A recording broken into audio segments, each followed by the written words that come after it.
Bonjour YouTube, bienvenue pour une nouvelle VOD, une nouvelle rediffusion d'un live lecture de sciences sociales. Aujourd'hui on est toujours sur le petit traité de manipulation à l'usage des honnêtes gens, et on va continuer là où on s'était arrêté tout à l'heure. On a fait une petite pause parce que la VOD d'avant commençait à être longue, et puis parce que j'avais faim, voilà, j'avais la dalle, donc du coup je suis allé chercher à manger. Et ça va vachement mieux, une fois qu'on a mangé, on se sent bien, on se sent bien. Du coup, c'est reparti, on va reprendre où est-ce qu'on en était. On était au pied dans la porte et amorçage. Voici comment nous nous y prîmes pour multiplier par 20, nous avons bien dit par 20, la probabilité qu'un fumeur se prive effectivement de tabac pendant une soirée. Ça, je trouve ça logique, sinon si t'as de l'argent, tu l'offres 300 subs une fois et t'as le 70-30 même si tu les perds tous les mois suivants. Ouais, c'est sûr, mais fin de la partie exactement. Mais ça se tient et en même temps, j'aime pas le modèle capitaliste et Twitch est un modèle capitaliste et ça me saoule. Voilà. À nouveau, l'expérimentateur avait pour consigne de repérer les étudiants, seuls en train de fumer, afin de s'enquérir de leur consommation de tabac. La réponse qu'il obtenait de tous correspondait au tout premier comportement préparatoire. La consommation était égale ou supérieure à 15 cigarettes par jour. Il poursuivait alors. Je recrute actuellement des fumeurs pour participer à une expérience de psychologie rémunérée 10 €. Cette expérience dure environ 1 heure. Il s'agissait là d'obtenir une première décision, un amorçage. Décision que prenaient d'ailleurs presque toutes les personnes sollicitées. L'expérimentateur leur demandait alors de remplir un bref questionnaire, présenté comme une fiche de candidature à l'expérience. C'est un second acte préparatoire. Il leur faisait savoir qu'on reprendrait ultérieurement contact avec eux par téléphone. Ce contact advenait alors une semaine plus tard. Et j'ai le chat qui vient faire un câlin. Non? Tu voulais juste des gratouilles? Tu veux quoi? Je sais pas ce qu'il veut. Non! Tu t'allonges sur le clavier, c'est très con. Fais pas ça. Monsieur chat. Qui est adorable, hein. Regardez-moi comme il est adorable. Mais je suis en train de lire le livre en fait.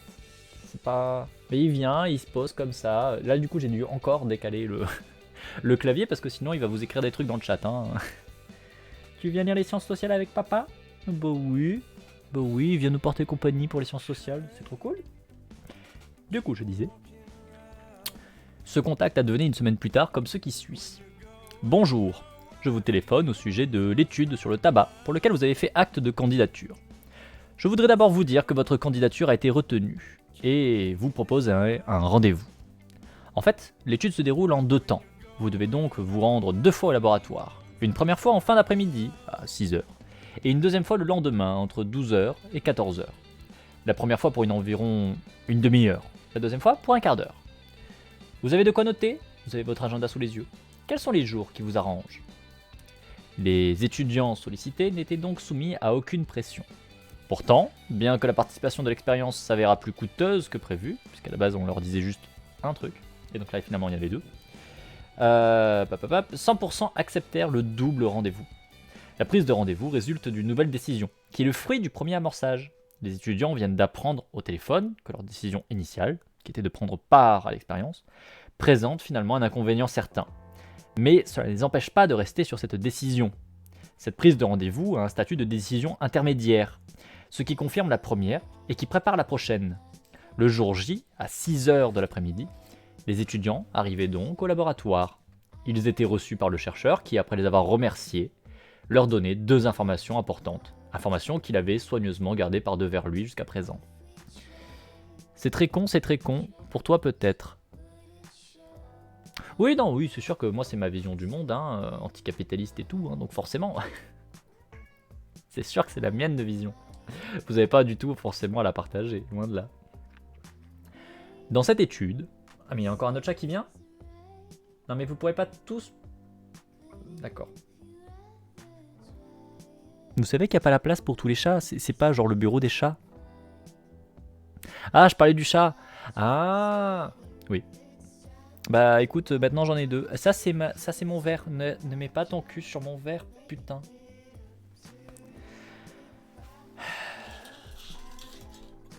Tu disais que s'asseoir sur le clavier c'était très con. Ouais bah oui, non mais lui ça devait être confortable, ça fait un petit massage du dos, je sais pas. Du coup je suis entouré de chats. Elle est où Pépette? Où qu'elle est Pépette? Ah bah oui. Pépette elle est allongée là-bas. Regardez-moi comme elle est belle. La petite pépette là-bas. Bon, vous que tu es belle. C'est la seule qui a compris qu'il ne faut pas aller sur le bureau et s'asseoir sur le bureau en plein milieu. Lui, il sait que si tu t'assois sur son clavier, il aura ton attention. Ça marche à tous les coups. Bah oui, parce que là, je le gratouille de coup, depuis tout à l'heure. Je lui gratouille le ventre. Évidemment. Bah il est là, il est sous la main. Littéralement, il est sous la main. Bien sûr que je le gratouille. Oh, mon bébé. Oh là là. C'est mon plus beau. C'est mon plus beau. Bah oui que tu es le plus beau. Bon d'accord, vous êtes tous les plus beaux, mais voilà, bref. Et tout ça parce qu'il s'est assis sur ton clavier, ouais. Allongé, affalé, comme un caca sur le clavier, pour être précis. Oui, il m'a manipulé. Ouais. Ouais. C'est beau, hein. C'est quoi comme technique, ça? Oh, bah ça, je pense que c'est le toucher, hein, du coup. Il est venu littéralement s'allonger là devant pour que je le touche. On va dire que c'est le toucher. En vrai, si c'était une technique de manipulation de celle qu'on a déjà vue, qu'est-ce que ça pourrait être?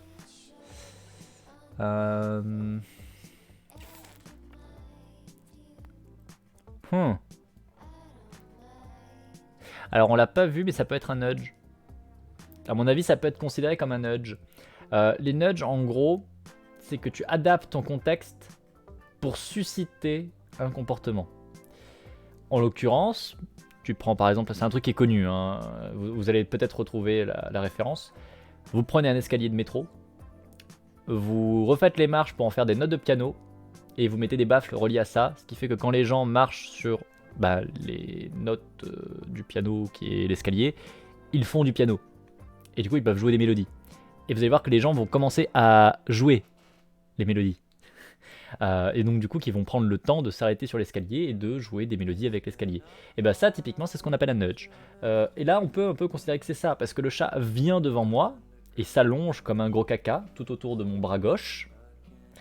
Et il me dit pas, caresse-moi. Il est pas en train de me faire des pouch-pouch de la tête. Il est pas en train de ronronner. Juste, il est là allongé. Mais le simple fait qu'il soit là allongé fait que ma main gauche est là et lui gratouille le ventre. Et qu'il a l'air de kiffer, puisqu'il ferme ses petits yeux en mode dodo. Donc ça peut peut-être être considéré comme un nudge, d'une certaine manière. Humain, ça se voit que tu es une bonne personne. Peut-être bien. Peut-être bien. Mon bébé. C'est mon bébé chat, c'est le plus beau. Du coup, j'en étais à vous lire ce qui était donné aux étudiants. Dans cette étude, on étudie la concentration des fumeurs. Plus précisément, on étudie les effets de la privation de tabac sur la concentration. C'est la raison pour laquelle on vous a demandé de vous rendre 2 fois au laboratoire, afin que l'on puisse étudier votre concentration le premier jour, avant l'arrêt de fumer, et le deuxième jour, après l'arrêt de fumer. On a donc besoin de personnes qui, pour participer à cette étude, accepteraient de ne pas fumer durant toute une soirée, à partir de maintenant, de 6h donc, et jusqu'à demain midi. C'est là un premier inconvénient. Naturellement, vous n'êtes absolument pas tenu de participer à cette étude, c'est à vous de voir. D'autant plus que j'ai oublié de vous dire qu'on ne pourra pas vous payer les 10 €, mais seulement 7 €. Second inconvénient. Avec la politique de rigueur, les budgets des programmes de recherche ont tous été plus ou moins amputés. Dites-moi franchement si vous êtes toujours d'accord pour participer à cette recherche. Je comprendrai très bien que ce ne soit plus le cas. Malgré le fait accompli, les étudiants prenaient donc, nous serions tentés de dire toujours, leur décision finale en toute liberté. Or, s'ils pouvaient encore refuser la requête de l'expérimentateur, comme ils l'auraient fait s'ils avaient été d'emblée informés, comme les étudiants du groupe contrôle, de tous les inconvénients de l'expérience, la situation d'amorçage était telle que très peu d'entre eux se sont finalement rétractés. Seulement 4,8% se sont rétractés. En d'autres termes, 95,2% acceptèrent en toute connaissance de cause de prendre part à la recherche et donc de s'arrêter sur le champ de fumer pour seulement 7 €. Mais surtout, et c'est là notre plus beau résultat, 90,5% revinrent le lendemain après s'être effectivement abstenus de fumer. Bien que spectaculaires, les résultats obtenus sur le plan verbal, 95,2%, peuvent assez facilement se comprendre. Il est plutôt gênant de refuser de participer à une expérience pour laquelle on a fait acte de candidature et pour lequel on s'est déplacé, notamment lorsque l'on se retrouve en face de celui, l'expérimentateur, qui tire les ficelles. Les résultats obtenus sur le plan comportemental, 90,5%, en revanche, sont assez désarmants. On aurait pu penser en effet qu'une fois sortis du carcan expérimental, les étudiants se seraient vite rendus compte du piège dans lequel ils étaient tombés. Ce serait alors autorisé à revenir en cours de route sur leur décision de prendre part à l'expérience, histoire de faire sentir à l'expérimentateur qu'il n'était pas dupe de la manipulation. Les résultats prouvent qu'il n'en est rien. La décision prise le jour J débouche bien sur les effets de persévération, accompagnant traditionnellement le libre choix. Ta-ta-ta. Donc c'est effectivement assez vénère, parce que pour rappel, dans les conditions contrôle, donc sans acte de manipulation, on avait 12,5% qui le disaient sur le plan verbal qu'ils allaient le faire, et dans les faits, on avait 4,2% qui le faisaient. Et là, on a 95,2% qui s'engagent verbalement, et 90,5% qui le font réellement. Ce qui est énorme. C'est énorme. C'est juste ouf. C'est juste ouf. Le caractère totalement paradoxal de la situation dans laquelle étaient placés ces étudiants n'aura échappé à personne. D'un côté, nous nous sommes efforcés de les placer dans une situation dans laquelle ils ne pourraient guère dire non. Un comportement préparatoire, une décision initiale, une décision intermédiaire, etc.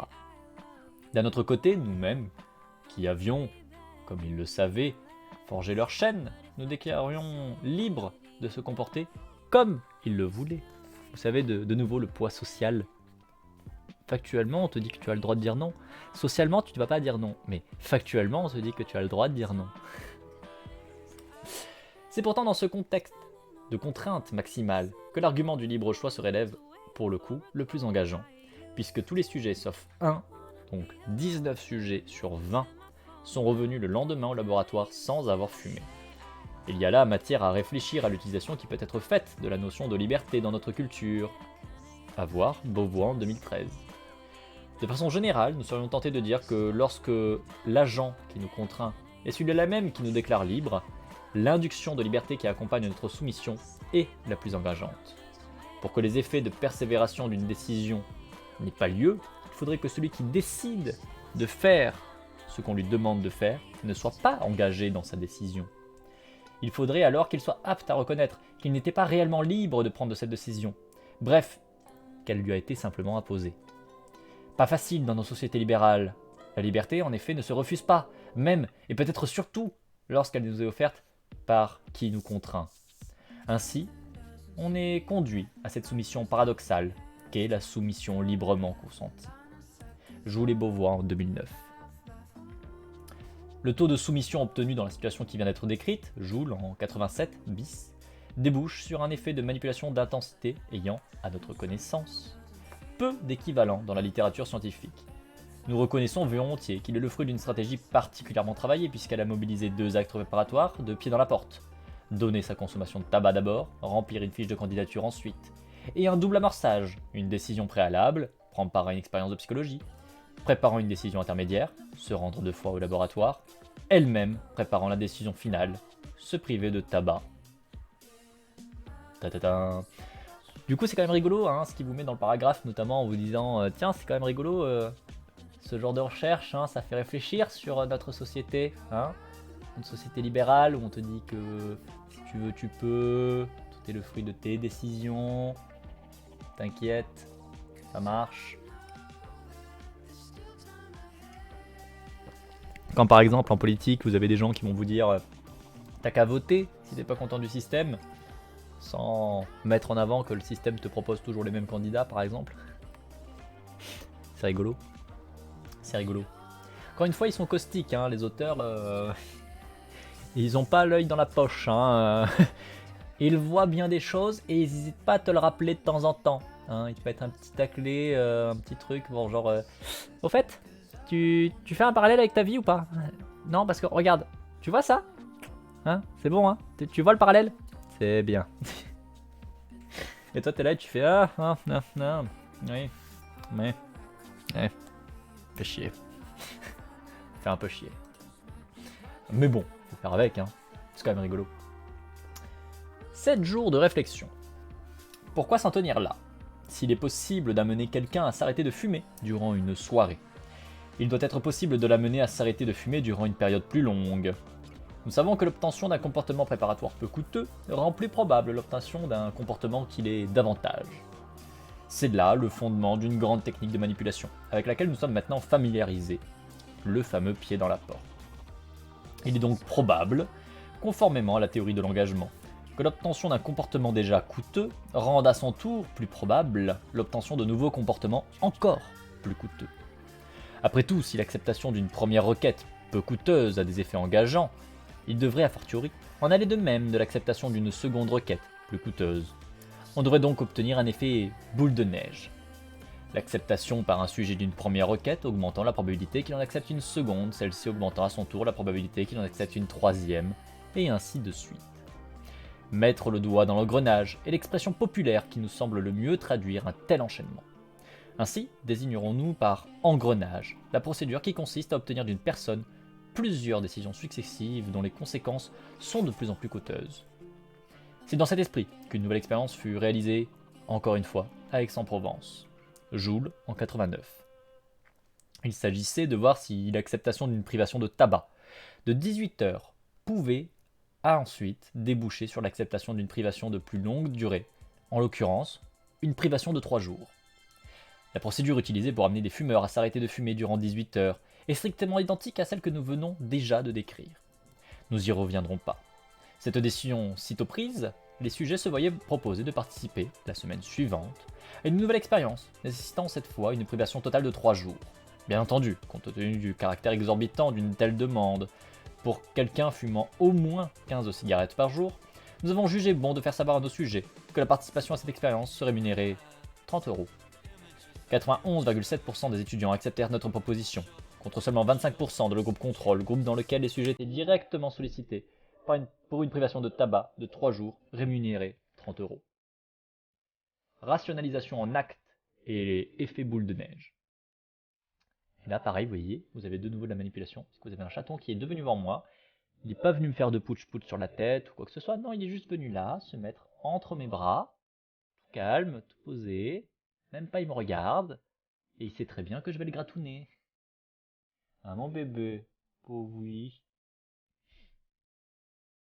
Ça va? Bah oui, hein. Bah oui. Je suis tellement manipulé facilement par mes chats. Ouais. Ouais. Mais en même temps, ils sont trop mignons. Ah mon bébé. Bah oui, t'es le plus mignon. C'est le plus mignon. Ces résultats illustrent la formidable puissance de l'engagement. Pour les comprendre, mettons-nous un moment dans la peau d'un étudiant dont on vient juste d'estorquer la décision. Tu es devant le livre. De s'arrêter immédiatement de fumer durant 18 heures. Cette embarrassante décision prise, nous pouvons supposer que l'étudiant ne va pas manquer de s'interroger. Ne plus fumer une seule cigarette durant 18 heures? Ai-je bien fait? Ou ai-je eu tort? Si avant que l'étudiant n'ait eu le temps d'apporter une réponse satisfaisante pour lui à cette question, l'expérimentateur lui offre une opportunité de faire apparaître sa décision de s'arrêter de fumer comme raisonnable, en réalisant un acte allant dans le même sens, on peut concevoir qu'il la saisisse. Il n'est alors pas exclu que la requête finale, arrivant à point nommé, représente pour lui une telle opportunité. Se porter volontaire pour participer à une nouvelle expérience, nécessitant une privation de tabac de 3 jours, est, en effet, pour notre étudiant, une façon de faire apparaître comme raisonnable l'acceptation que vient de lui être soutirée de suspendre sa consommation de tabac durant 18 heures. Si je suis capable de m'arrêter de fumer pendant 3 jours consécutifs, je suis a fortiori... Le micro, s'il te plaît, bébé. S'il te plaît. Allez, on s'allonge. S'il te plaît. Donc, tatap. On est ainsi conduit à envisager un processus psychologique assez spécifique, au moment où l'étudiant s'efforce de trouver des justifications idéales, et donc de rationaliser la décision qu'il vient juste de prendre, se priver de tabac 18 heures durant pour une somme finalement dérisoire. L'expérimentateur lui offre une possibilité d'auto-justification, qui n'est pas idéale, mais qui se trouve être une nouvelle décision attestant le bien fondé de la précédente. On comprend alors qu'il ne laisse pas passer cette possibilité de mettre de l'ordre dans sa tête, ou, si l'on préfère, de réduire sa dissonance. La rationalisation dont il est question implique un acte. Ainsi, avons-nous qualifié cette rationalisation de rationalisation en acte. Joule et Beauvois, en 98, Beauvois et Joule en 99. S'arrêter de fumer. Une stratégie de soumission librement consentie, articulant un double pied dans la porte, un double amorçage, nous avait permis d'amener les étudiants à prendre la décision de se priver de tabac durant 18 heures, dans des proportions extraordinairement élevées. 95,2% nous le rappelons. La procédure de l'engrenage vient donc nous permettre d'obtenir un effet boule de neige, tel que presque tous les étudiants qui avaient décidé de s'arrêter de fumer durant 18 heures se sont portés volontaires pour participer à cette expérience, nécessitant de leur part une privation de 3 jours. 91,7%. Mais jusqu'à présent, nous en sommes tenus à la prise de décision, à ce que nous avons appelé précédemment le plan verbal. Sauf à considérer que la curiosité est un vilain défaut, comment ne pas se demander si les décisions de se priver de tabac pendant 3 jours, obtenues par engrenage, résistent aussi bien sur le plan comportemental que les décisions de privation de tabac de 18 heures, extorquées par double pied dans la porte, double amorçage. Comme on le devine, les décisions obtenues par engrenage se révèlent presque aussi résistantes, puisqu'il y a encore 73,3% des étudiants qui se sont effectivement arrêtés de fumer durant 3 jours. Et on rappelle que ce sont des gros fumeurs, puisque donc ce sont des personnes qui fument au moins 15 cigarettes par jour. Donc normalement, c'est pas des gens qui peuvent s'arrêter de fumer comme ça en claquant des doigts. Normalement, c'est assez difficile. Il était évidemment tentant d'essayer d'amener les fumeurs à s'engager dans une privation de tabac encore plus longue. Objectif, cette fois, 7 jours. Sur les 20 étudiants placés dans l'engrenage précédent, 10 relevèrent le challenge et vinrent effectivement au laboratoire avec la ferme intention de s'arrêter de fumer durant une semaine. Sur les 10, 8 allèrent jusqu'au bout, soit donc 40% de l'effectif initial. C'est-à-dire donc la puissance de la procédure d'engrenage utilisée. Question, de telles privations affectent-elles la consommation ultérieure de tabac? Et la réponse, oui. Malgré les circonstances on ne peut plus manipulatrices dans lesquelles les étudiants ont été contraints de s'abstenir de fumer, la privation de tabac, qu'il s'agisse d'une privation de 3 jours ou de 7 jours, s'avère avoir un impact très net sur la consommation ultérieure de cigarettes. Dans les deux cas, on enregistre une baisse significative du nombre de cigarettes quotidiennement fumées. Les étudiants s'étant arrêtés de fumer durant 3 jours fument quotidiennement 9 cigarettes de moins une semaine plus tard, 5 cigarettes de moins un mois plus tard. Quant aux étudiants qui s'étaient arrêtés de fumer durant 7 jours, ils fument quotidiennement 14 cigarettes de moins au bout d'une semaine, 11 cigarettes de moins au bout d'un mois. Joule en 90. Ça c'est fort hein, quand même. Alors sur le très long terme, je ne sais pas si vraiment ça reste bas, mais quand même c'est notifiable. On va pas se mentir, c'est quand même grave notifiable. C'est de ouf grave notifiable. Vraiment, c'est impressionnant. C'est impressionnant. C'est impressionnant. C'est plutôt très fort. C'est plutôt très fort comme effet. Pouf. Il semble donc que l'on tienne avec les stratégies de soumission librement consentie, notamment lorsque l'on soucie de les optimiser, en les imbriquant les unes dans les autres. Et le chat, j'ai le chat qui passe devant et du coup je vois plus le bouquin. S'il te plaît. Mon bébé. Une technologie originale pour amener autrui à prendre des décisions coûteuses qu'il n'aurait pas pris de son propre chef, sans doute pour enclencher des dynamiques de changement comportemental socialement utiles. Les changements obtenus... Mais... Ah! Regardez. Il y a le livre devant, il y a le chat devant le livre. Je ne peux pas lire. Il se met devant.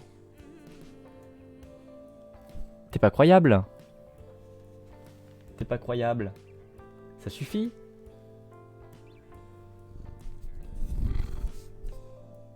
C'est un micro. Tu veux bien laisser le micro en paix?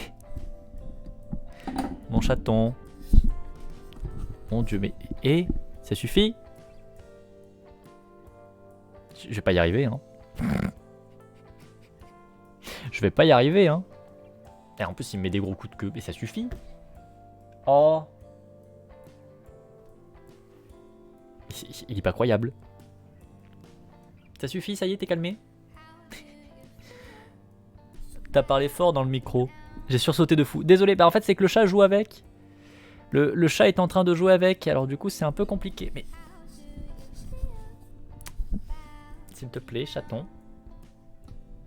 Tu veux bien arrêter? Je sais que t'as envie de câlin, t'as envie d'attention. On continue encore une petite heure et puis après on est bon. Je te ferai des câlins et des bisous. Mes collègues ont entendu un ouf. Ah, désolé. Désolé. Mais oui, t'es mignon. Mais oui, t'es mignon, mais oui, t'es mignon. On va essayer de pouvoir prendre plus calmement. Allez, ça suffit, s'il te plaît. C'est drôle. Oui, on va dire ça. Bah, j'espère ne pas t'apporter de problème quand même, ça serait mieux. Mon chaton, je vais finir par te mettre en bas. Mais... Non mais il est en train d'embarquer le micro en fait. Il est en train de partir avec le micro. Ça suffit. Je vais te souffler dessus. Mais oui, moi aussi je t'aime, bébé. Mon bébé. Surtout le... C'était fort d'un coup. Je leur dis que j'écoute la radio. D'accord. Bah je suis une forme de radio.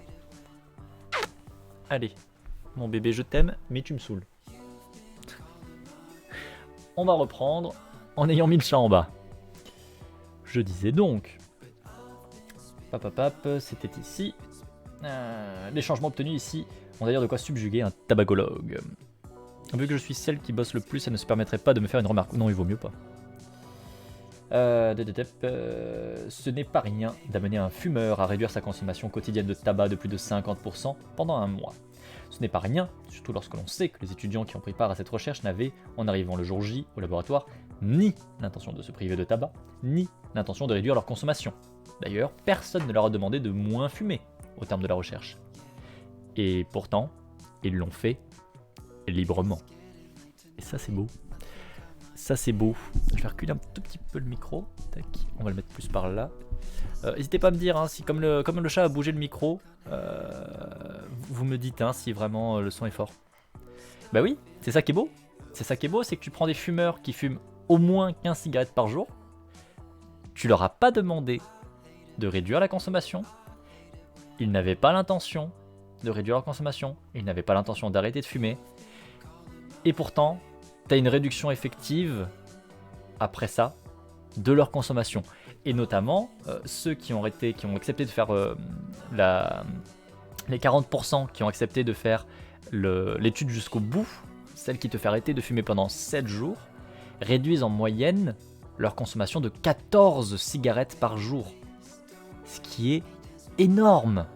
Pour quelqu'un qui fume au moins 15 cigarettes quotidiennement, au moins, encore une fois on précise, c'est le au moins, il y en a au minimum 15 par jour, les mecs d'eux-mêmes, à l'issue de ça, alors qu'on leur a pas demandé d'arrêter de fumer, alors qu'on leur a pas demandé de réduire leur consommation, alors qu'ils n'ont pas l'intention d'arrêter de fumer, alors qu'ils n'ont pas l'intention de baisser leur consommation, d'eux-mêmes vont réduire en moyenne de 14 cigarettes leur consommation journalière. Ce qui est énorme, Après, par contre, un truc à prendre en compte, hein, c'est que ils vous disent bien que c'est à une semaine après l'expérience. Un mois après l'expérience, la réduction est seulement de 11 cigarettes en moyenne, et non plus 14. Et à plus long terme, on ne sait pas. Donc, est-ce que le comportement sur le long terme est pérenne ? Ça, c'est une autre question. En l'occurrence, qui n'est pas répondu. Et c'est d'ailleurs une des critiques qu'on peut faire à cette expérience, hein, c'est qu'à plus long terme, on ne sait pas du tout si oui ou non il y a une réelle baisse effective de la consommation de cigarettes. Est-ce que le comportement est vraiment changé sur le long terme ? C'est pas certain. Le comportement est changé sur le court et moyen terme, on va dire. Ce qui est déjà beaucoup. Mais à voir s'il ne faut pas soutenir cet effort, peut-être par d'autres pratiques, dans le cas de la prévention contre le tabagisme, hein, s'entend, pour justement maintenir cet effet sur le long terme. Ça peut être tout à fait pertinent. Un type nouveau d'intervention. Nous sommes là en présence d'un nouveau type d'intervention psychologique ou sociale. Intervention qui ne demande qu'à être développée. Elles trouvent leur garantie théorique dans la psychologie de l'engagement. Pour une synthèse, allez voir Joule et Beauvois en 2009. L'évocation de ce nouveau type d'intervention ne doit pas être considérée comme relevant d'un enthousiasme de jeunes chercheurs devant quelques effets spectaculaires. Le pied dans la porte, par exemple, s'est révélé efficace dans de très nombreux secteurs de l'intervention psychologique et sociale, pour ne pas parler ici du marketing. Wayant, en 96. Nous y avons eu recours nous-mêmes dans des interventions ayant pour objectif la réinsertion professionnelle, la prévention contre le sida, ou encore la lutte contre les accidents du travail, Joule et Beauvois en 2009. On a pu l'utiliser avec succès en matière de don du sang, de don d'organes. Carducci et Dozer en 84. Cantril en 91. Joule, Bernard, Gessler, Girandola, Halimi, Falkowitz en 2010. Et Sartière, Joule et Guimelli en 2007. De lutte contre les infections nosocomiales. Girandola, Joule, Bernard, Souchet en 2012. Quintard, Lécric, Pasquale, Rogne, Parnex en 2010. D'observance thérapeutique, Putnam, Finet, Barclay et Bonheur en 94. Mais aussi de lutte contre l'abstentionnisme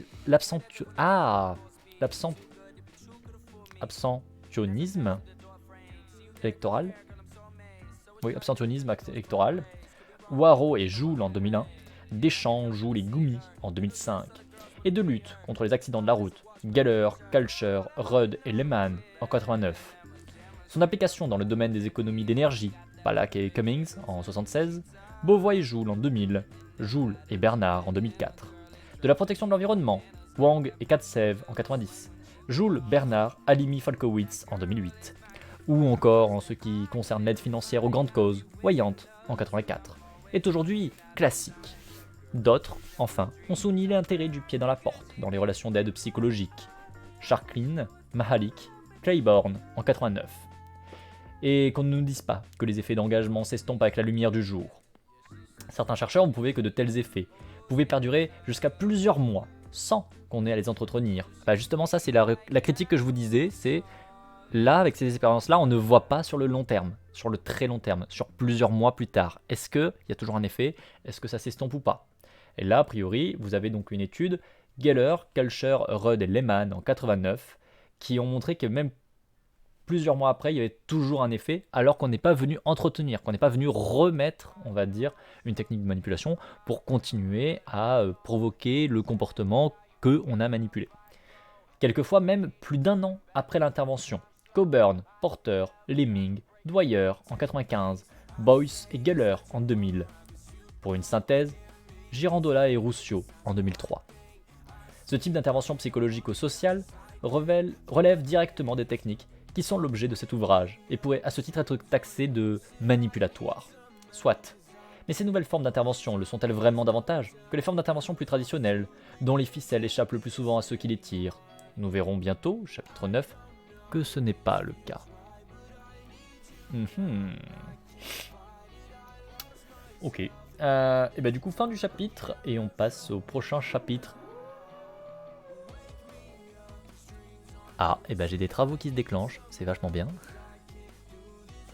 Je sais pas si vous avez entendu la perceuse qui s'est déclenchée un petit coup là. Ah, d'ailleurs elle revient. On entend un petit peu la perceuse dans le fond, elle est là, elle nous dit bonjour.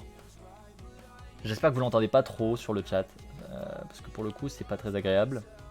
C'est pas très agréable. Bon là a priori ça s'est calmé. Je dois avoir un voisin qui doit percer un mur pour une connerie.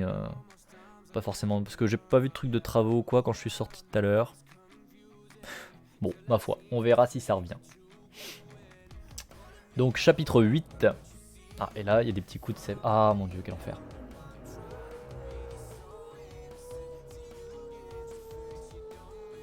Quel enfer. Je vois que le micro capte le son. Alors je sais pas si vous l'entendez beaucoup parce qu'il y a la musique aussi. Donc je sais pas si vous l'entendez vraiment la perceuse. Mais je vois que le micro capte le son de la perceuse quand même. C'est bien ça. Ça met de bonne humeur. Ça met de bonne humeur. Putain. Quel enfer. Quel enfer. Ouais, vous l'entendez? Putain. Bon bah on va essayer, hein, on va voir si ça devient plus compliqué, bah, je couperai la VOD. Hein, mais bon. Chapitre 8. La manipulation au quotidien. Les amis et marchands. C'est un hommage au BTP et aux gars qui cassent des trottoirs, peut-être? Peut-être bien. Peut-être bien. Ça c'est... Oh mais putain. Mais putain. Évidemment, hein. C'est toujours pareil, hein. C'est toujours pareil. C'est toujours pareil. Bon. Grande et petite cause. C'est pas grave, on t'entend très bien. Bon, tant que c'est ça, ça va. Tant que ça ne supplante pas ma voix, ça devrait aller. Grande et petite cause. Comment t'aimes... C'est juste au moment où je parle que je l'entends qui se déclenche le truc. C'est ouf. On dirait qu'il fait exprès. Au moment où je commence une phrase, bam, ça part. Bon, comme en témoigne cet ouvrage, les recherches sur les phénomènes susceptibles de fonder des pratiques manipulatrices sont nombreuses et variées. Elles remontent au milieu du XXe siècle. Les études publiées pourtant sur les applications concrètes de ces pratiques sont plus récentes. À cela, plusieurs types de raisons. On peut d'abord en appeler à des raisons d'ordre académique. L'Académie valorise davantage des recherches à visée fondamentale, ce qui n'est point en soi critiquable. On peut ensuite en appeler à des raisons de nature déontologique. Rien dans la déontologie n'interdit à un chercheur d'étudier un phénomène et de communiquer les résultats de ses travaux, bien au contraire. Mais, lorsque le phénomène étudié est produit quotidiennement par de nombreux professionnels et à titre privé par tout et un chacun, la vulgarisation de la recherche peut même devenir un devoir.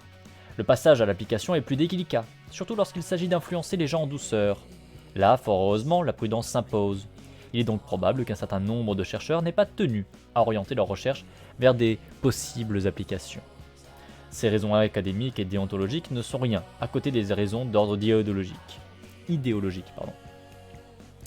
L'image que nous avons de l'être humain nous incite généralement à considérer que s'il ne peut changer et se comporter différemment qu'à la faveur d'un processus personnel, issu de sa maturation des idées, et qu'à la suite de l'acquisition de nouvelles informations. Si l'on s'en tient à cette image de l'homme, les tentatives d'influence peuvent être respectables. Pour être respectables, se doivent de reposer exclusivement sur de la persuasion, sur de l'argumentation, qu'on se situe alors dans le domaine de la vente, dans celui de la politique, ou dans n'importe quel autre domaine. Aussi, un psychologue acceptera-t-il volontiers de participer à une campagne d'information, dans la mesure où elle concerne des débats d'idées, débats où on ne peut plus normal dans une démocratie. Il acceptera d'autant plus volontiers que cette campagne doit conduire à des décisions libres, responsables des citoyens. Il pourra refuser, en revanche, de participer à des campagnes destinées à produire des comportements qui ne seraient pas précédés et donc pas garantis par des changements d'opinion. C'est cette ligne de conduite que prônent les champions des démarches privilégiant l'auto-analyse sur fond d'information, de persuasion. Ils excluent, au nom d'une certaine morale, toute autre démarche. Les gens doivent s'autodéterminer. Nous y reviendrons. Donc là, il vient de mettre un gros taquet aussi, encore une fois. Tous les gens, notamment, qui sont sur l'autodétermination, sur le fait que tu es le seul responsable de qui tu es, comment tu fonctionnes et patati patata. Ils reviennent sur le fait qu'en fait, on peut pas se baser là-dessus parce qu'en fait, ça marche pas comme ça dans le monde. Peut-être que ça marche dans plein de situations et c'est très bien, mais tu as plein de situations où tu ne peux pas, où tu ne peux juste pas. Ça ne fonctionne pas et que du coup, c'est très compliqué de vouloir juste avoir cette ligne-là parce que tu as des gens qui sont mal intentionnés, qui vont les utiliser, qui vont produire des comportements manipulatoires pour t'amener à étudier ou à avoir telle ou telle réaction.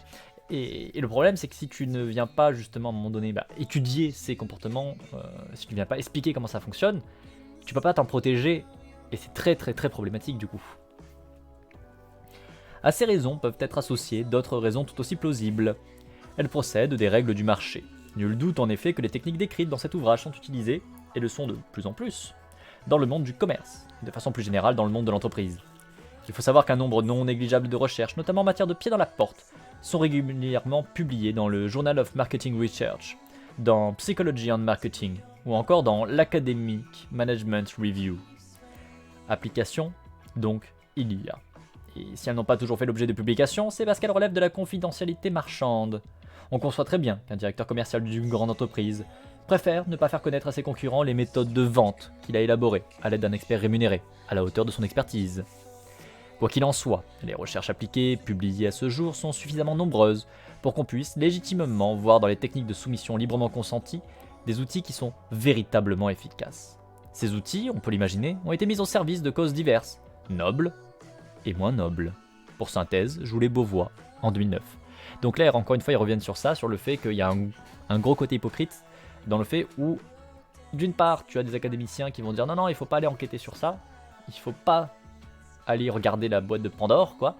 Sauf que dans le même temps, en fait, bien sûr que tu as plein de gens qui vont la voir, la boîte de Pandore, notamment toutes les entreprises de vente, de commerce, ou même du management, qui vont aller payer des gens pour faire des recherches sur ces thématiques-là, et garder ça sous couvercle bien fermé du secret professionnel, parce que justement, ils n'ont pas envie qu'on ait conscience et qu'on ait des moyens de se prémunir des moyens de manipulation qu'ils utilisent par exemple dans la vente.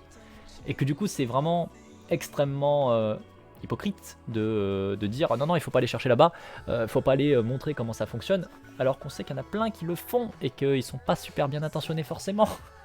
Ou en tout cas qu'ils ont des visées très comment dire, rémunératrices derrière, et que bah, c'est quand même bien si du coup il y a des gens qui viennent justement étudier ces processus et les mettre au grand jour, qui viennent les donner au grand public, les vulgariser pour dire voilà, attention, ça marche comme ça, faites attention à ce qui vous arrive dans la vie de tous les jours. Faites attention quand vous entendez un message publicitaire. Faites attention quand vous allez dans un magasin. Faites attention. Les gens ne sont pas tous bien intentionnés. Et parmi les gens qui ne sont pas bien intentionnés, il y en a qui ont des connaissances sur ça. Parce qu'ils ont payé notamment pour avoir ces connaissances et pour pouvoir les utiliser. Et à tout sauf à votre bonne escience, on va dire. Donc c'est bien justement de le rappeler ça quand même, hein, de temps en temps. Il suffit d'ailleurs de regarder autour de nous pour en faire le constat. Les pratiques manipulatrices, pour peu qu'on soit capable de les identifier comme telles, foisonnent dans l'existence sociale. Elles foisonnent dans nos relations les plus intimes, avec nos proches, avec nos amis, avec nos parents, nos compagnes, nos compagnons, nos femmes, nos enfants, dont nous entendons et nous attendons toujours quelque chose, et qui attendent toujours quelque chose de nous. Elles foisonnent dans les relations que nous pouvons entretenir avec notre environnement économique, où nous sommes à des degrés divers, confrontés à des stratégies d'envergure qui touchent, cette fois, des milliers et des milliers de consommateurs, dont on attend qu'ils achètent tel ou tel produit. Elle foisonne encore dans ces relations qui nous lient à notre environnement politique, domaine par excellence du débat d'idées, mais aussi des pratiques militantes qui, exemptes d'actes préparatoires, perdraient certainement l'essentiel de leur efficacité. Elle foisonne enfin dans les relations directes de pouvoir des enseignants, des managers, des chefs New Look, des conseils, des tutelles, etc., dont les prescriptions sont d'autant plus opérantes dans les médias mais aussi à terme qu'elles n'apparaissent pourtant pas comme telles. Loin des campagnes officielles et des causes les plus respectables, de la sécurité routière, de la recherche médicale, des pratiques préventives, de l'observance thérapeutique, protection de l'environnement, des aides aux personnes en détresse, etc., c'est de telles manipulations au quotidien qu'il va maintenant être question. De la science comme s'il en pleuvait. Commençons par les manipulations les plus familières. Ces petites manipulations auxquelles nous sommes exposés au fil des jours et des semaines, quand nous ne nous y livrons pas nous-mêmes. Nous allons y retrouver des amorçages, des pieds dans la porte, des porte-au-nez. Bien que ces trois grandes stratégies ne soient pas aussi fréquentes les unes que les autres.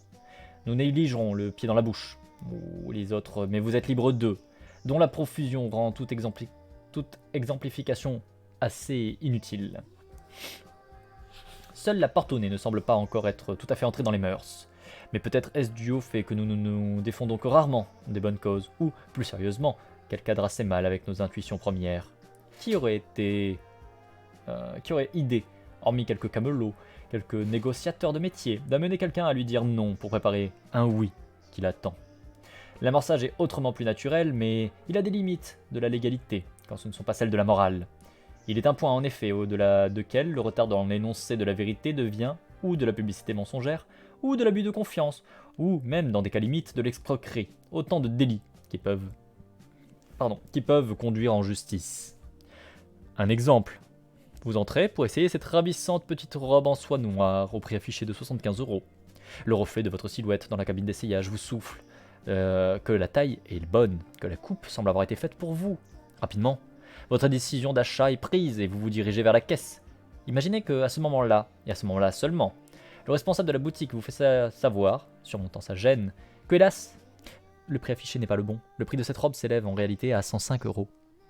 Il s'agit déjà d'un amorçage dans toute sa pureté qu'interdit évidemment la loi.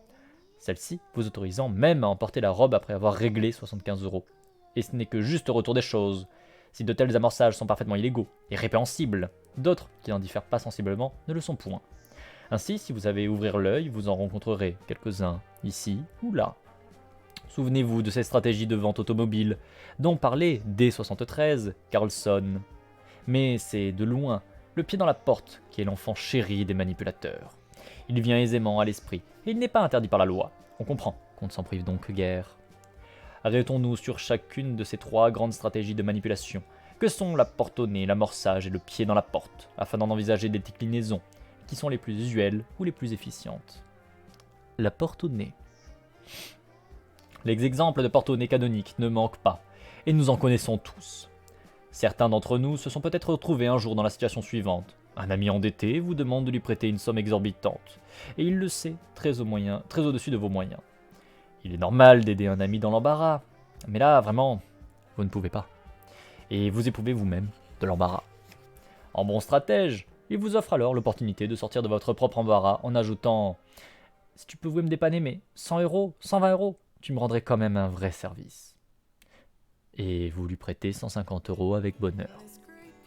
Supposons qu'il vous ait directement demandé les 150 euros. De deux choses l'une. 1. Ou bien vous acceptez. 2. Ou bien vous refusez. Dans le deuxième cas, vous avez été manipulé. Il n'est pas exclu que cette manipulation par porte-monnaie se pratique finalement plus souvent qu'on ne le croit. Elle doit permettre de se faire offrir de beaux cadeaux, de se faire inviter dans le bon restaurant, etc. Il semble toutefois qu'elle n'ait jamais été systématisée, en France en tout cas, dans le cadre d'actions d'envergure. Elle pourrait l'être pourtant, nous pensons en particulier à certaines actions promotionnelles qui, à pouvoir s'appuyer sur des valeurs respectables, et il y en a. La culture, la connaissance, l'hygiène, la santé, la maîtrise de l'énergie, la protection de l'environnement, pourraient trouver dans la stratégie de la porte-monnaie une efficience insoupçonnée. Pansou, Lina, Fointia en 2013. On peut facilement imaginer un procédé de vente, passant par une offre commerciale objectivement inacceptable, se poursuivant par une nouvelle offre plus raisonnable portant sur le produit que l'on souhaite effectivement vendre. Si les deux offres sont adossées à une même valeur fondamentale, et c'est, nous l'avons vu dans le chapitre 5, indispensable, le procédé devrait être efficace. La suggestion d'une telle démarche commerciale nous a été faite involontairement, il y a de longues années, par une démarcheuse assez maladroite. Celle-ci entreprit un jour de vendre une encyclopédie du monde animal à l'un d'entre nous. L'auteur en question, aussi pressé que peu intéressé, refusa tout net. Alors qu'il s'apprêtait à repousser la porte, après avoir repoussé la proposition de la visiteuse, il se vit proposer d'acquérir pour un prix modique un fascicule d'une dizaine de pages sur les oiseaux. À l'évidence, la démarcheuse ne pratiquait pas la stratégie de la porte-monnaie. Probablement avait-elle même pour consigne de procéder à l'inverse, en commençant donc par proposer plutôt le fascicule. À aucun moment, en fait, elle n'a fait valoir que l'achat d'une encyclopédie animalière pouvait relever d'une noble cause, comme la culture ou encore l'éducation de vos enfants. De plus, et c'est là une conséquence, elle n'a pas essayé de montrer en quoi l'achat d'un fascicule sur les oiseaux pouvait relever de la même noble cause. Pour la petite histoire, l'auteur en question n'acheta ni l'encyclopédie, ni le fascicule sur les oiseaux. Il demeura que ce démarchage raté l'a incité à réfléchir au procédé si mal utilisé ici, et qu'il identifia comme une porte-monnaie de débutante. Dans cette porte-monnaie quelque peu novice, à une porte-monnaie d'expert, il n'y a qu'un pas. Un pas que pourrait franchir un directeur de marketing innovateur, ou simplement bien conseillé. Imaginez, vous trouvez un matin, dans votre courrier, la lettre publicitaire ci-après. Comme de juste, les techniques modernes de publicité par correspondance étant telles ce qu'elles sont, et n'étant plus ce qu'elles étaient, cette lettre vous est personnellement adressée, votre nom, à vous, en gros caractères, étant même correctement orthographié. Il ne vous est pas dit qu'il s'agit d'une offre unique, qui ne concerne que vous, et vous seul. Vous ne le croiriez pas, et cela n'aurait pour effet que de vous agacer, de vous rendre plus suspicieux que vous ne l'êtes d'ordinaire. Bref, un sans faute. Cette lettre, comme on l'apprend à en faire dans les bonnes écoles de publicité ou de commerce. Cher monsieur Beney, je suis sûr que depuis bien longtemps, vous rêvez de disposer chez vous d'un petit musée de connaissances culturelles et scientifiques. Qui vous le reprocherait? L'homme moderne que vous êtes a soif de savoir, il se passionne pour les arts autant que pour les sciences. Ces connaissances, voulez-vous les claires, accessibles, utiles, mais sans concession. Vous voulez aussi qu'elles soient complètes, qu'elles reposent sur les découvertes les plus récentes. Mais vous voulez surtout que leur accès soit attractif, pédagogique, adapté aux enfants comme aux adultes. Au fond de vous, vous savez bien, monsieur Beney, que de telles connaissances sont de précieux atouts pour la réussite de vos enfants. Nous sommes donc très heureux de vous faire savoir que c'est pour des hommes comme vous que des experts de renommée internationale ont conçu l'encyclopédie électronique interactive et Optimum Museum. Le premier CD-ROM vient de paraître. 43 suivront au rythme d'un par trimestre. Vous trouverez la présentation illustrée du premier CD-ROM dans le dépliant 6 juin. Il est consacré à l'histoire de l'art. Il vous séduira par sa fonctionnalité. Choix de rubrique en fonction de l'âge de l'utilisateur, moins de 10 ans, 10-12 ans, 13-16 ans, adulte. En fonction de son niveau de connaissance, niveau 0, niveau 1, niveau 2, etc. Il vous séduira également par la diversité de ses vidéos, ainsi que par la qualité pédagogique exceptionnelle des tests et des mises en situation proposées. Découvrez-le sans plus attendre sur notre site www.interactive.universeum. N'hésitez pas, vous serez émerveillés. Son prix est de 225 €. Vous le jugerez finalement raisonnable. Pour le paiement, c'est très simple. Vous ne paierez qu'une fois par an la somme de 899 € par 4 CD-ROM. Vous comprendrez, cher monsieur Benet, que l'importance de l'œuvre entreprise la situe hors de la consommation courante. Nous avons besoin de souscripteurs fidèles. Vous devrez donc vous engager à acheter les 44 CD-ROM que compte l'encyclopédie et Optimum Museum. Le dernier CD-ROM vous étant offert, la collection complète vous reviendra exactement à 9 675 €. Réfléchissez, ce n'est même pas le prix de votre voiture. Mais quel investissement pour toute la famille. Quelle serait votre réaction? Évidemment, un refus. Mais peut-être penseriez-vous in petto. C'est vrai que je suis un homme moderne, j'ai soif de connaissances. C'est vrai aussi que je pense à l'avenir de mes enfants. Mais s'ils imaginent que je vais mettre 9 675 € dans leur collection, Pourtant, le dépliant était remarquablement conçu. Il vous est agréable de consacrer quelques minutes à le parcourir. C'est bigrement bien fait. C'est assez progressif aux connaissances, chacun à son rythme. Ah, quelle bonne idée. Ça donne envie de découvrir le premier CD-ROM sur leur site. Mais quand même, 9 675 €. Je me demande bien qui peut payer ce luxe. Sur ces réflexions, frappé du sceau du bon sens, vous jetez le dépliant et la lettre au panier. Les choses en resteraient là si vous ne parvenez pas dès le lendemain une nouvelle lettre, signée du même directeur commercial, vous informant que par suite d'une regrettable erreur, son courrier précédent ne concernait que l'encyclopédie Optimum Museum, alors qu'il se proposait également de vous entretenir d'une offre spéciale concernant une autre encyclopédie électronique interactive, l'encyclopédie Humanitas. Même fonctionnalité, même garantie de sérieux avec le concours des mêmes grands noms de la culture et des sciences. Elle ne comprend, elle, que 7 CD-ROM que vous pourrez acquérir au rythme d'un par semestre. Son prix, seulement 1218 € net, soit 42 mensualités de 29 € seulement. Le problème se pose donc en termes très différents, d'autant que le dépliant qui accompagne cette dernière offre est au moins aussi attractif que celui qui avait capté votre attention le jour précédent. Si le phénomène de porte-au-nez se produit bien ici, vous avez plus de chances de décider d'acquérir cette seconde encyclopédie que si son offre vous était parvenue directement, et donc sans qu'on vous ait proposé préalablement d'acheter l'encyclopédie électronique la plus chère. Cette stratégie de vente trouve bien sûr sa source dans notre imagination, et n'est pas à notre connaissance appliquée. Mais elle pourrait l'être. Alors si demain vous trouvez dans votre boîte aux lettres une lettre aux offres commerciales exorbitantes, pensez aux effets pervers qu'un refus de votre part pourrait engendrer. Plutôt pas mal en vrai. Ils me font bien délirer, ils partent dans des gros délires mais c'est rigolo. Amorçage. Au quotidien, l'amorçage est plus prisé. Hier encore, nous surprîmes l'un de nos collègues alors qu'il se livrait à un amorçage de fort belle facture à l'endroit de son fils. Hugo, ne voudrais-tu pas d'un coup de pédale aller me chercher des cigarettes? Ah, tu es en train de jouer avec tes copains. Ah, tu fais comme tu veux, mais tu me rendras un grand service, tu vois. Je suis occupé avec des amis de l'université. Il est presque 11 h et nous n'avons pas terminé. Bon bah, j'y vais papa. La grosse enfourche... La grosse... Le gosse enfourche sa bicyclette, et au moment où il ouvre le portail, son père d'ajouter « Fiston, tu te souviens que René est fermé le lundi. Il te faut aller jusqu'à Saint-Locus-le-Vieux. » Ce qui était tout de même une sacrée trotte. Un instant, nous sentîmes le gosse sur le point de refuser. À coup sûr, on n'avait pas envisagé les choses sous ce point-là. Rendre un petit service, qui ne prend que 5 minutes, soit. Mais de là à laisser les copains pendant près d'une demi-heure... Il referma néanmoins le portail, le regard contrarié, certes, mais prêt à se lancer dans la descente, direction Saint-Locus-le-Vieux. Le comble fut que notre collègue éprouva le besoin d'ajouter sur le ton de la confidence. Vous êtes psychologue, vous devez être d'accord avec moi. Faut rien imposer aux enfants. Moi, je n'impose rien à Hugo, et vous voyez comme il est gentil.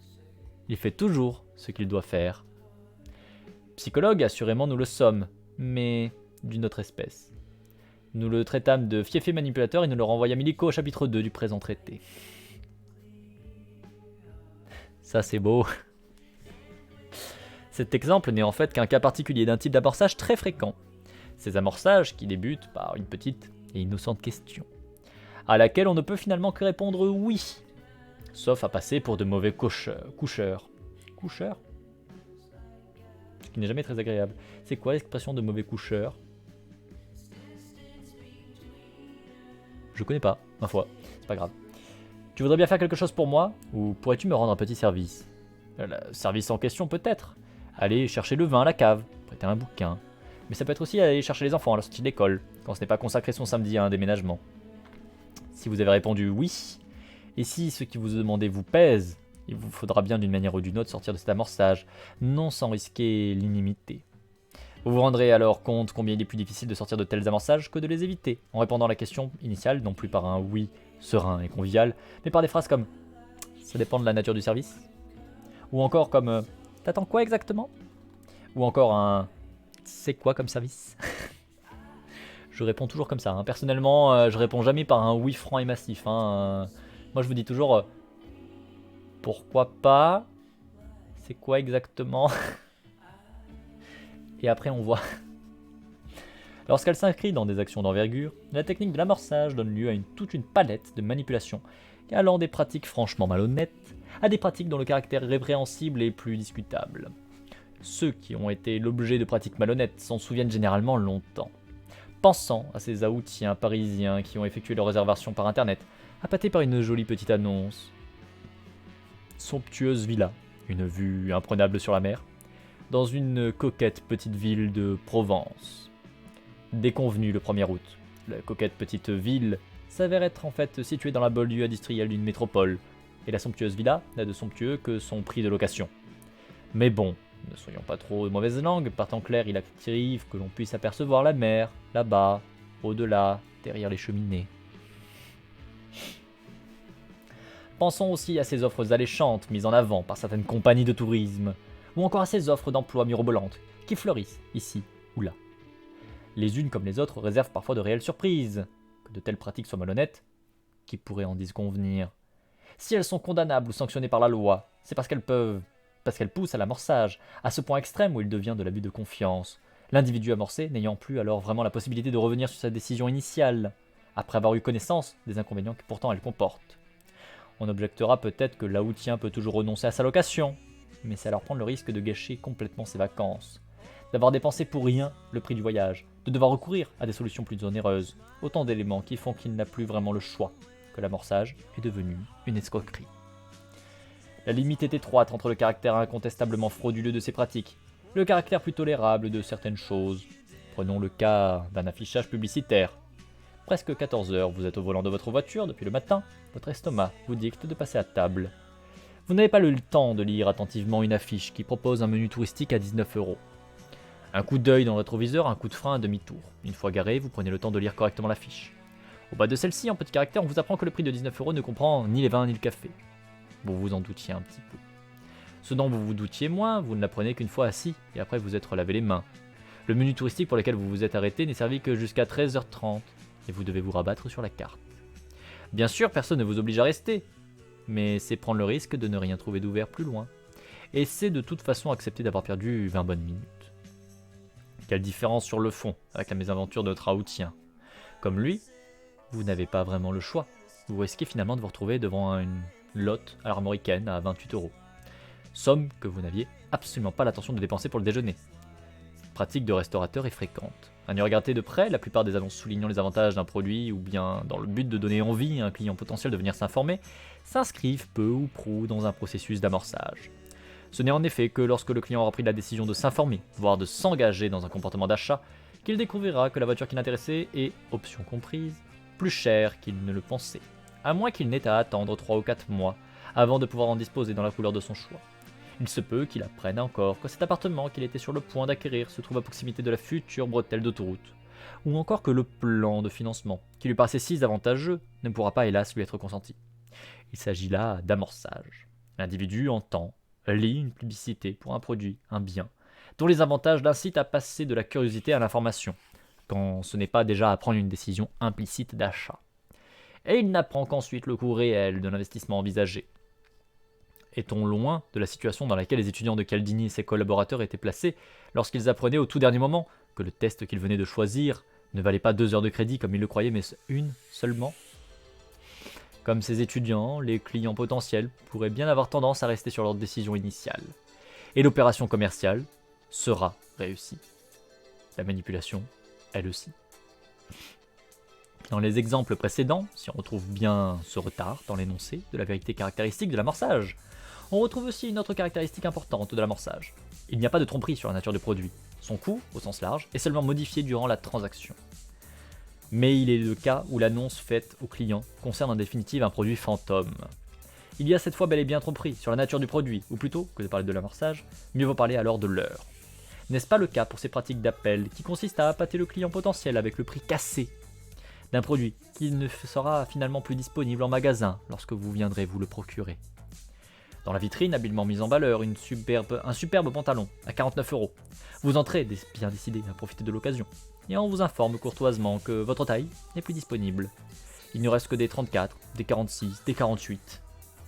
Mais le vendeur se fait fort de vous trouver aussitôt un modèle équivalent. Même marque, même couleur, même coupe, presque. Il vous prie d'essayer, ça n'engage à rien. Vous ressortez avec un pantalon qui vous plaît, mais qui est à 89 €. Si vous n'avez pas prévu de mettre cette somme dans un pantalon, alors vous avez été leurré. Il n'est pas dans nos objectifs d'accumuler le cas de telle et telle pratique commerciale. Nous avons d'ailleurs volontairement choisi un cas tout à fait arbitraire, tant il est vrai que l'honnêteté des marchands de pantalons est connue de tous et ne saurait être mise en question.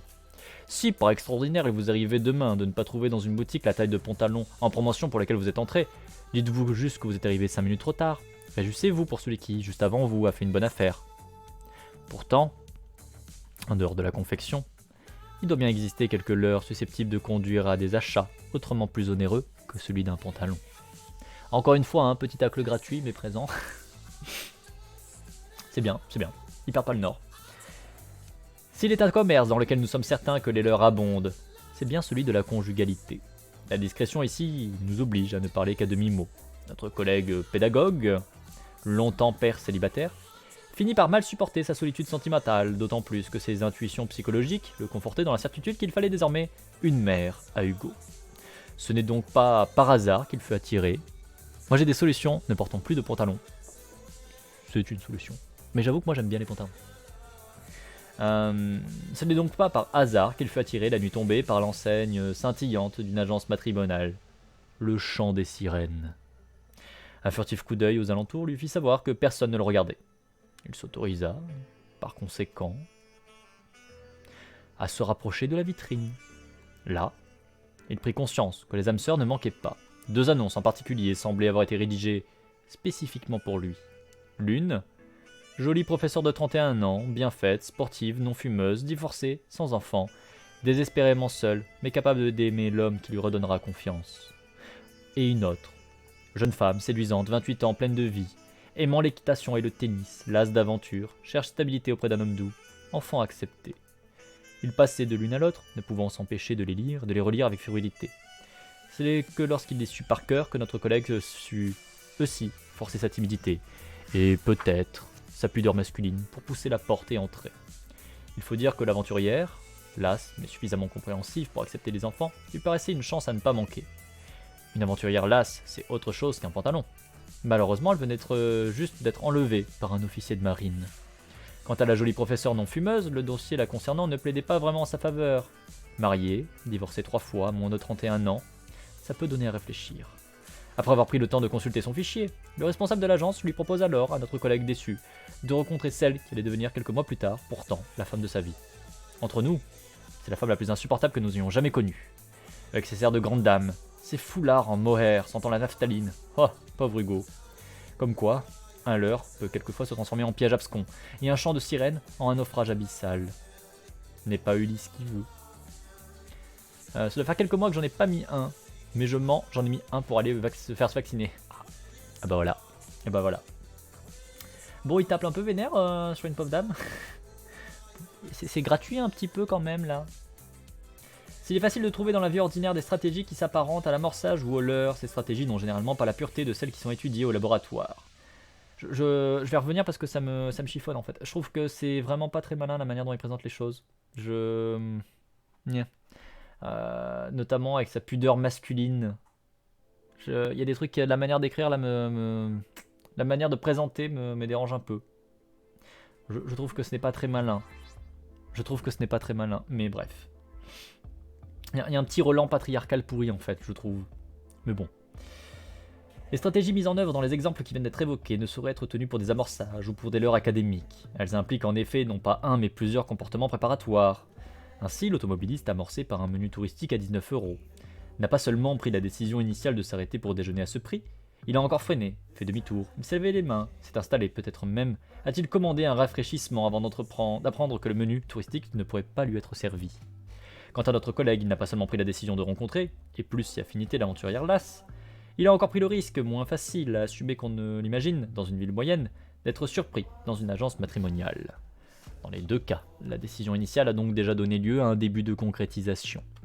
L'automobiliste et notre collègue se trouvent finalement dans une situation qui n'est pas très éloignée de celle des fumeurs, qui ayant décidé de participer à une expérience sur la concentration, découvraient au tout dernier moment, en arrivant au laboratoire, que leur participation nécessitait une privation de tabac de 18 heures.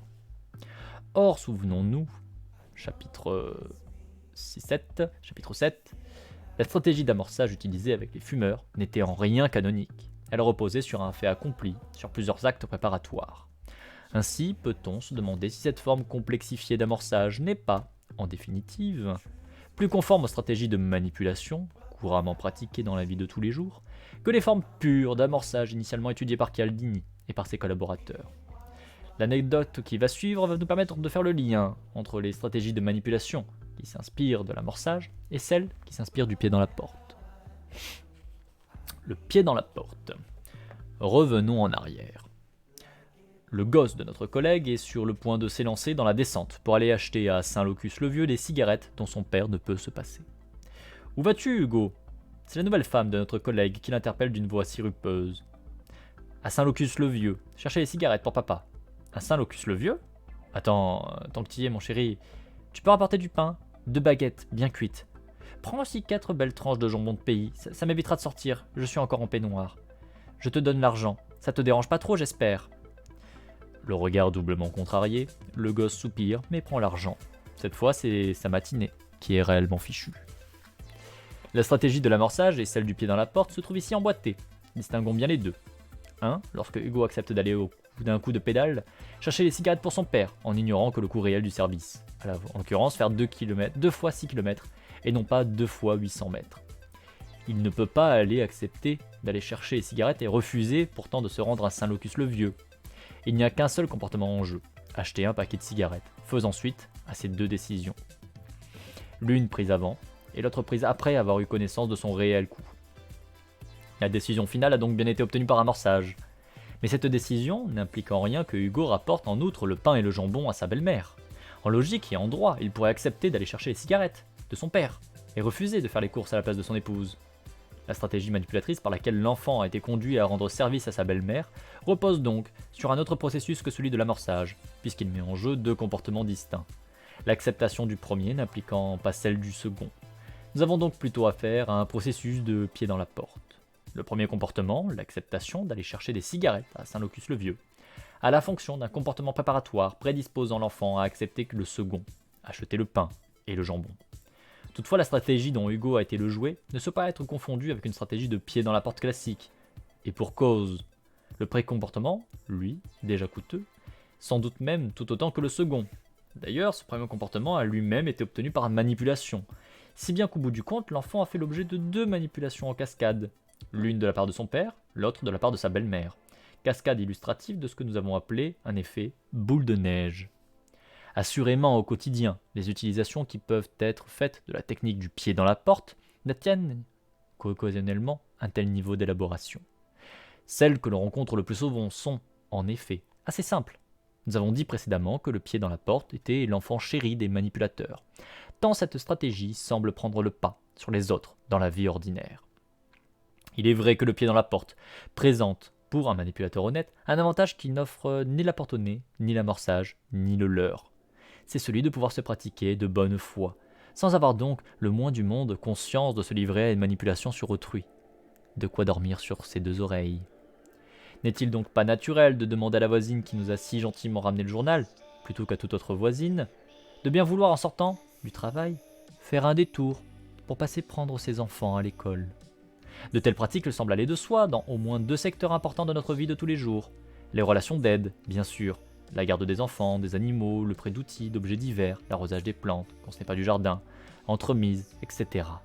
Mais aussi dans les relations de séduction, le fameux et le toujours très efficace dernier verre. Nous connaissons de grands séducteurs qui attribuent volontiers à leur tempérament lumineux des réussites qui relèvent, dans les faits, de simples pieds dans la porte, enrichis de délicats touchés, de sincères, mais vous êtes libre d'eux. Il est vrai que dans ce dernier domaine un peu particulier, chacun a ses petits secrets, et on comprendra qu'on ne veuille pas les livrer les nôtres.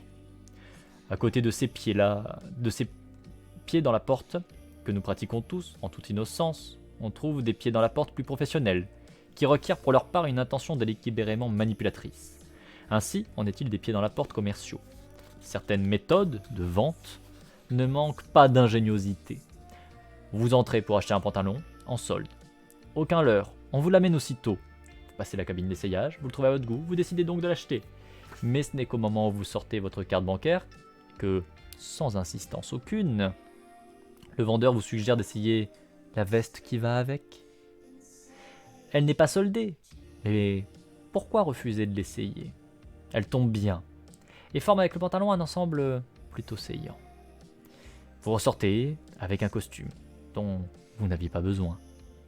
Ne vous demandez pas pourquoi, vous avez été victime d'une stratégie de vente qui ressemble à s'y méprendre à un pied dans la porte, et à un pied dans la porte qui est remarquablement exécuté. Vous avez d'abord pris une première décision, en toute liberté. Acheter un pantalon soldé. Ce comportement réalisé, le vendeur, enfin tacticien, s'est bien gardé de vous parler de la veste plus tôt. Il vous est alors proposé d'en réaliser un autre, toujours que sans exercer sur vous la moindre contrainte. Le premier comportement n'est par conséquent rien d'autre qu'un comportement préparatoire vous prédisposant à effectuer le second, l'achat de la veste non soldée. Il s'agit d'une manipulation, car si vous aviez vu en vitrine le costume au prix auquel vous l'avez finalement payé, il ne vous serait pas venu à l'esprit l'idée de vous l'offrir. Et il s'agit d'une manipulation délibérée. On voit mal en effet pourquoi le commerçant aurait soldé les pantalons d'un lot de costumes s'il n'avait pas eu l'idée là, derrière la tête. Le démarchage à domicile fournissait également, et fournit sans doute toujours par-ci par-là aujourd'hui, d'excellentes occasions de réaliser de magnifiques pieds dans la porte. Certains sont probablement à l'origine du nom évocateur de la technique. Nous pensons ici en particulier à la stratégie de démarchage à domicile de quelques compagnies d'assurance qui avaient, dans les années 60-70, pignon sur rue.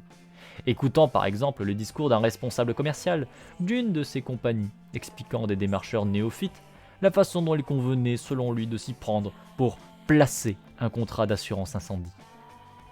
Surtout, ne vous imaginez pas que vous allez pouvoir rentrer chez le client parce que vous arrivez chez lui avec une bonne assurance à lui proposer. On n'argumente pas sur le pas de la porte. L'essentiel, c'est de parvenir à entrer. Ce qu'il faut, et vous ne devez penser qu'à ça, c'est vous asseoir à la table des clients, obtenir de lui sa carte d'identité.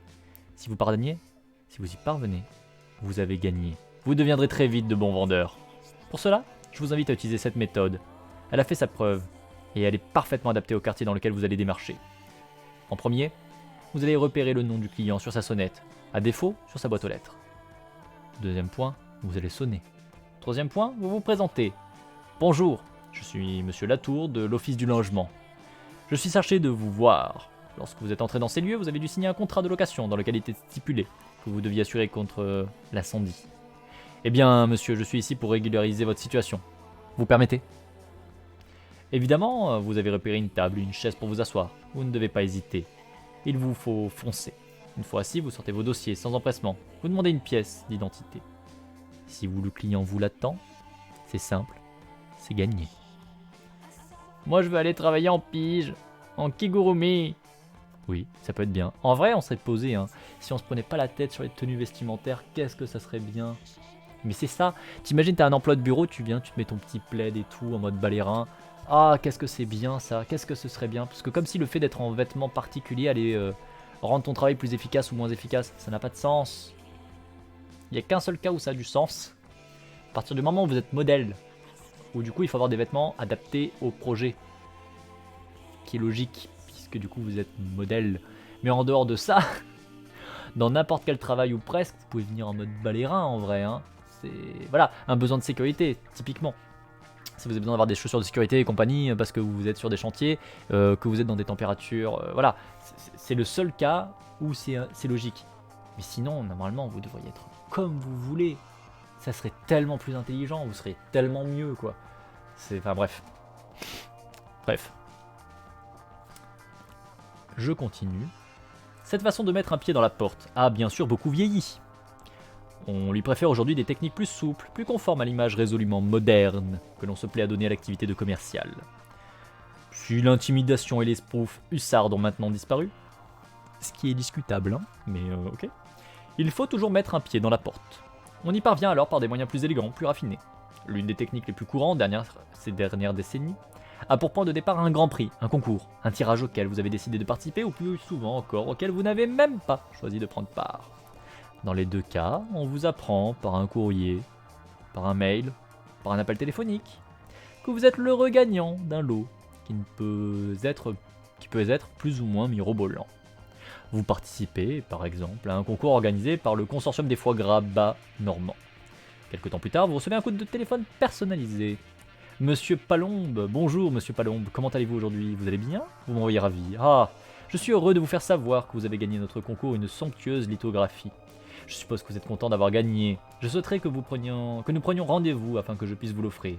Notre succursale n'est pas très loin de chez vous. 6 bis, place de la mairie, tout près de la caserne des pompiers. Ça ne vous fera pas un long trajet. Quel est le jour qui vous arrange? À ce point, plutôt que d'accepter le rendez-vous, il vous paraît plus sage de suggérer que on ne fasse pas venir la lithographie.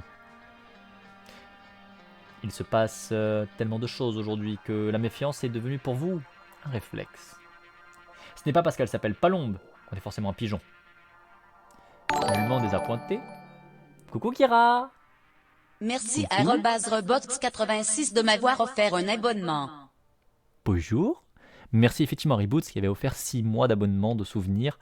C'est un énorme merci à lui. Et comment vas-tu? Je vais en l'heure que je viens de rentrer de cours, du coup go manger pour moi. Eh ben bon appétit, mange bien. J'espère que ça s'est bien passé aujourd'hui. On est en plein live de sciences sociales, petit traité de manipulation à l'usage des honnêtes gens. Palombe, c'est une sorte de pigeon ça, non? Bah du coup oui. Oui, le livre a répondu pour toi. Oui. Nullement désappointé, votre interlocuteur renchérit. En fait, je préférerais vous offrir moi-même, car voyez-vous, je voudrais profiter de cette occasion pour vous faire déguster notre foie gras, qui, comme vous le saurez, supporte avantageusement la comparaison avec ceux du sud-ouest. Deux possibilités s'offrent alors à vous. 1. Vous renoncez à votre prix, vous acceptez de vous déplacer, prenant ainsi le risque d'être manipulé. Évidemment, on n'a pas coutume d'interpréter de telles pratiques en appelant à la notion de manipulation. La notion d'accès au client pourrait paraître beaucoup plus appropriée. Et pourtant. Sinon oui, ça s'est bien passé, 4 heures de cours sur l'architecture des systèmes d'information. Et repos cet après-midi. Et bah bon repos à toi, merci énormément d'être là, en lurk. Nourris-toi bien, repose-toi bien. Imaginons que nous ayons acheté... D'ailleurs, attendez, ça me fait penser à un truc. J'ai oublié quelque chose. Kira, ma chère Kira. Tu brilles pas. Pourquoi tu brilles pas? C'est pas bien. Tac, gestionnaire de rôle. Hop, ajouter un rôle. Kira. Où qu'elle est la Kira? Voilà, Kira ombre, c'est mieux. Maintenant, normalement, quand tu parles, tu es shiny. Voilà. Tu es maintenant shiny. Tu brilles quand tu parles. Tu as un petit diamant parce que tu es VIP.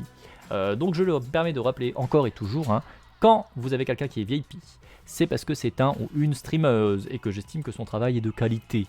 Et que du coup je vous recommande fortement d'aller mettre un petit follow. Alors en ce moment je t'ai pas trop vu faire de live. Je pense que t'as pas trop le temps.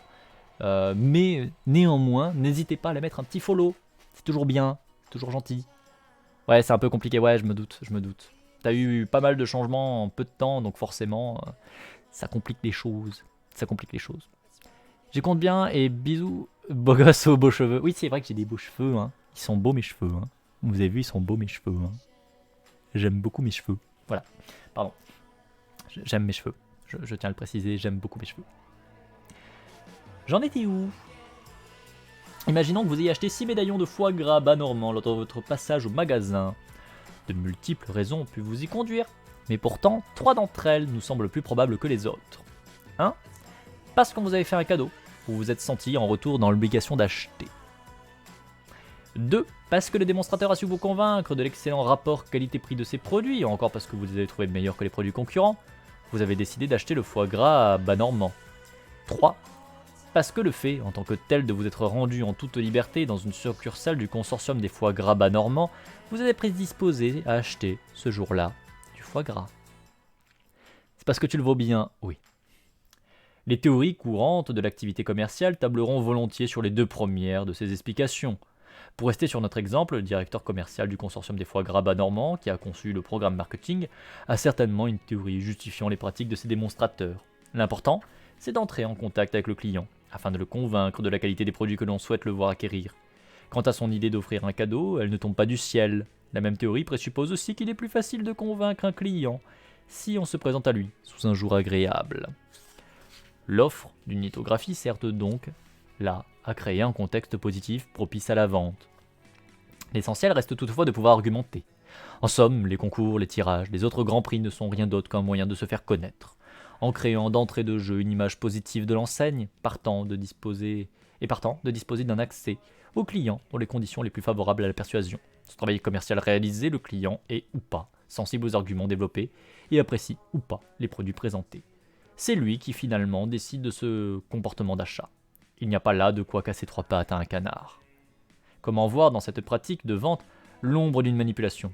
Interrogez donc le démonstrateur et il vous répondra « Manipuler? Moi? Mais jamais! Je ne fais que goûter mes produits et je vous convainc ainsi. » Dark Fairies. Bah j'aurais dit l'effet sombre, mais Fairies, on est d'accord que c'est les fées. Un truc comme ça, non? Ouais, donc c'est bien des fées. Bah des sombres fées. En vrai, tu peux inverser, ça peut passer, hein. Parce que c'est genre un nom d'espèce. C'est ça, c'est genre un nom d'espèce ou un truc comme ça, ou un clan. Tu peux mettre un... Souvent en français, quand on fait des traductions, comme ça de noms un peu propres, on va dire, tu peux mélanger des mots ensemble et par exemple tu vas mettre sombrefait avec un tiret ou collé. Et ça peut passer. Ça peut très bien passer. En vrai. Fait obscur. Oui. Fait des ténèbres. Pas vraiment, il y a des fées et certaines qui pratiquent une magie noire mauvaise. Bah, les fées des ténèbres. Et après pareil, tu peux essayer de mélanger ensemble les mots ténèbres et fées pour faire des trucs un peu... des fées enténébrées, par exemple. Pour faire un peu le côté clan ou choix, on va dire, de métier. En l'occurrence de magie ténébreuse, de magie noire. Qu'est-ce que tu peux mettre? Ouais, non, mais des fées ténébreuses ou ce genre de trucs, ça peut passer. Des fées cormanciennes. Pourquoi pas, peut-être, je sais pas. Ça marche, j'ai noté tout ça. Bah, de rien, si on a pu t'aider. On est content. Je reprends sur la lecture. Sinon, parler de notre manipulation. C'est évidemment parce que nous avons une toute autre théorie de l'efficacité de ces pratiques commerciales. Car, en l'occurrence, elles sont efficaces. Pour nous, en effet, leur efficacité s'explique tout autant, et pour ne pas dire davantage, par la réalisation par le prospect, d'une succession de comportements préparatoires. C'est, pensons-nous, parce qu'il a accepté librement de participer à un concours, premier comportement préparatoire, de se déplacer, deuxième comportement préparatoire, de se livrer à une dégustation, troisième comportement préparatoire, etc., qu'un client potentiel se montrera plus enclin à acheter le produit qui lui est proposé, qui est le comportement donc attendu. Et c'est non pas parce que ce produit est supérieur au produit concurrent, ou parce que le démonstrateur a su recourir à des arguments faisant vraiment mouche. Cette explication revient donc à mettre l'accent sur certains actes a priori anodins, qui ont, dans les stratégies commerciales, sans que nous en ayons conscience, un statut de comportement préparatoire. Comment alors ne pas s'interroger sur les circonstances dans lesquelles ils ont été effectués? Circonstances qui sont susceptibles de leur donner ou de ne pas leur donner leur caractère engageant. On se souvient que le caractère engageant de l'acte repose essentiellement sur une certaine organisation des circonstances, en particulier sur le fait que ces circonstances doivent induire un sentiment de liberté. De ce point de vue, Il est clair que la stratégie commerciale utilisée par le directeur commercial du consortium des foie gras du bas normand est plus conforme aux données actuelles de la psychologie sociale que celle des démarcheurs de la compagnie d'assurance sévissant il y a plusieurs décennies dans les quartiers populaires, ce qui ne signifie pas pour autant que la stratégie utilisée par le consortium ne soit pas encore perfectible. Et des chromanciennes, elles boivent des cronambours. Après ça dépend si ce sont des faits accomplis. Ce sont mes faits accomplis. Tant que ce sont des faits pas chier. Et en forêt, on voit parfois des faits sciés. Vous savez que vous êtes sur YouTube. Enfin, vous allez être sur YouTube. Vous avez conscience que YouTube voit ça. YouTube voit ça. YouTube va voir vos pseudos. Et c'est pas la première fois.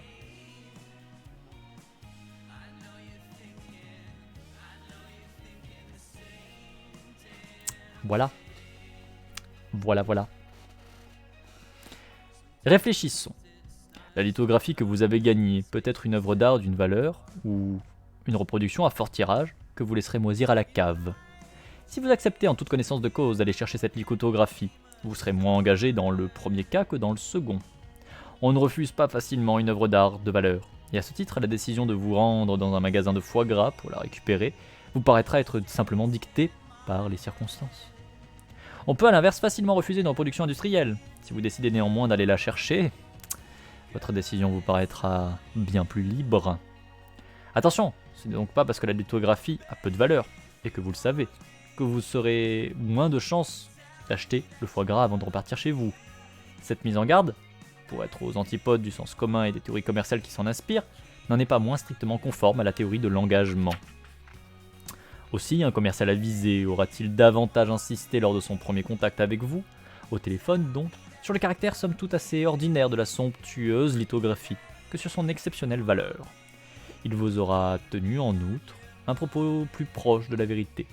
Si la stratégie commerciale réussit, et avec elle la manipulation, celle-ci aura au moins, cette fois, été faite sur un fond de vérité. C'est pour l'âme de la chaîne, Mortac. Nous, on n'est que des figurants. Okay. YouTube, je t'aime. C'est un fait.